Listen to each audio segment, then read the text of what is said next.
En fait, en Allemagne, j'étais dans le réseau j'étais à Berlin, donc la capitale, et j'étais dans le réseau des musiciens pros, comme on fait un peu partout, quoi. Je me suis fait des copains, j'ai joué et tout. Et puis au bout d'un moment, il y a toujours quelqu'un qui te dit tiens, j'ai ce plan, je peux pas le faire ou quoi. Et en fait, le Cirque Flic Flac un jour cherchait un batteur pour remplacer dans le groupe. Il y avait un groupe de rock. Et puis c'est une copine qui m'a envoyé ça, une batteuse Sabine Albrecht, elle s'appelle, et qui m'a écrit, qui me dit tiens, eux ils cherchent, moi je peux pas le faire, peut-être ça branchera. Bon. Je regarde, j'étais en tournée, il y avait une audition à Essen et j'étais à Düsseldorf, j'avais un jour off. À la gaufre, j'y suis allé comme ça, j'ai fait bonjour, voilà, je viens pour auditionner. Et puis j'ai essayé et ils ont tout de suite dit oui. Et en fait, je pouvais pas parce que j'étais déjà en tournée, donc je pouvais commencer que quelques semaines plus tard. Et ils ont pris un autre mec et puis je sais plus comment ça s'est goupillé l'histoire. En fait, le mec ça le faisait pas, ils m'ont rappelé 3 semaines plus tard et puis j'ai joué après pendant presque 6 mois avec eux. Et puis je suis devenu pote avec tout le monde. Et c'est là en fait, à Flic Flac, dans ce style-là, dans ce cirque-là, qui est un cirque très... C'est très, j'allais dire punk, mais oui c'est un peu ça. C'est un cirque moderne, il y a beaucoup de motos, des flammes, ils y mettaient du Rammstein à l'époque, on jouait du Dream Theater, enfin tu vois, c'était vraiment genre à la Mad Max un peu.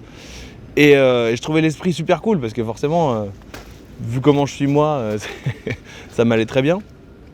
Et du coup, c'est là que j'ai eu l'idée il faut que je fasse ce qui manque à cette scène-là, c'est un solo de batterie. J'étais en train de jouer dans l'orchestre, enfin dans le groupe, parce que c'est pas vraiment un orchestre, c'était un groupe de rock, quoi, vraiment. Je regardais la scène et je me disais, mais ce qui manque là, c'est un solo de batterie. Un solo de batterie au milieu de la piste de cirque, avec les grosses lumières dessus, un truc avec de l'électro ou je sais pas quoi. Et du coup, je me suis dit, bon, j'ai concocté un concept, je l'ai envoyé à la patronne du cirque, par écrit. Puisque je pouvais pas vraiment le montrer, c'était juste une idée que j'avais. Je lui en ai parlé, en fait elle a accroché et puis du coup 2 ans plus tard ils m'ont rappelé en me disant on voudrait ton solo, ton histoire là de dingo là. Et donc je leur ai dit bon ok, il faut fabriquer une plateforme qui bouge parce que voilà, moi de mon côté je prépare mon solo, j'avais préparé aussi comment le faire, j'avais commencé à monter des lumières sur la batterie et tout. Et puis de fil en aiguille, j'ai fait une vidéo dans un théâtre avec un ami, Tobias, qui est designer lumière. Et donc on a fait une vidéo pour essayer, pour voir ce que ça donnait. Et je leur ai envoyé, ils ont adoré, et donc ils m'ont acheté ce solo. Et du coup, je l'ai fait pendant 2 ans, jusqu'au 13 mars 2020. La fameuse date où tout s'est arrêté dans le monde. Maintenant, je fais un solo un peu similaire ici à Arlette-Grus et eux, ils ont carrément une plateforme qui monte toute seule. Et donc pendant le répète, ils l'ont sortie et j'ai dit attends, on va mettre on va mettre la plateforme dessus. Et donc Gilbert il me fait vas-y monte, on verra. Et donc on a essayé, ça a marché tout de suite. Et donc on s'est dit vas-y, feu. Je joue dans l'orchestre avec les 7 musiciens et en plus, à un moment donné, je descends et j'ai une deuxième batterie sur une plateforme et je fais mon solo qui monte donc dans les airs à 3 mètres de haut. Voilà. J'ai toujours un petit peu le stress pour le solo que des trucs fonctionnent pas. Parce que tout est sur batterie et tout est sans fil.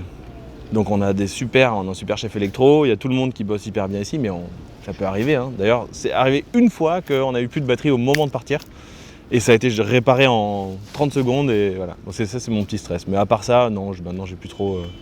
Ça fait plus de 10 ans maintenant que je fais ce métier, donc j'ai plus peur, mais du coup, il faut que je travaille pour j'ai des petites techniques, quand je m'échauffe par exemple, pour être bien concentré tous les soirs, pour que ça ne devienne jamais une routine. Parce que ça, je pense que le fait de plus avoir peur, ça te fait rentrer dans une routine, et ça, c'est très mauvais à mon avis.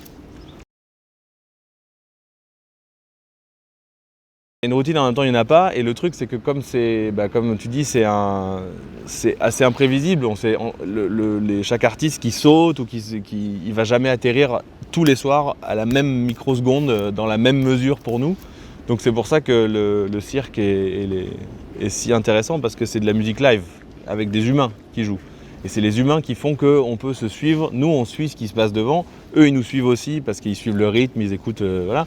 Donc c'est un vrai échange humain, quoi. C'est pas c'est comme, moi j'imagine toujours que c'est de la musique de film, mais en live. C'est-à-dire on joue de la musique pas pour faire un concert, mais pour accompagner quelque chose qui se passe sur la scène. Mais tout est live et je trouve ça vachement c'est très intéressant. C'est différent du concert, mais c'est aussi très intéressant.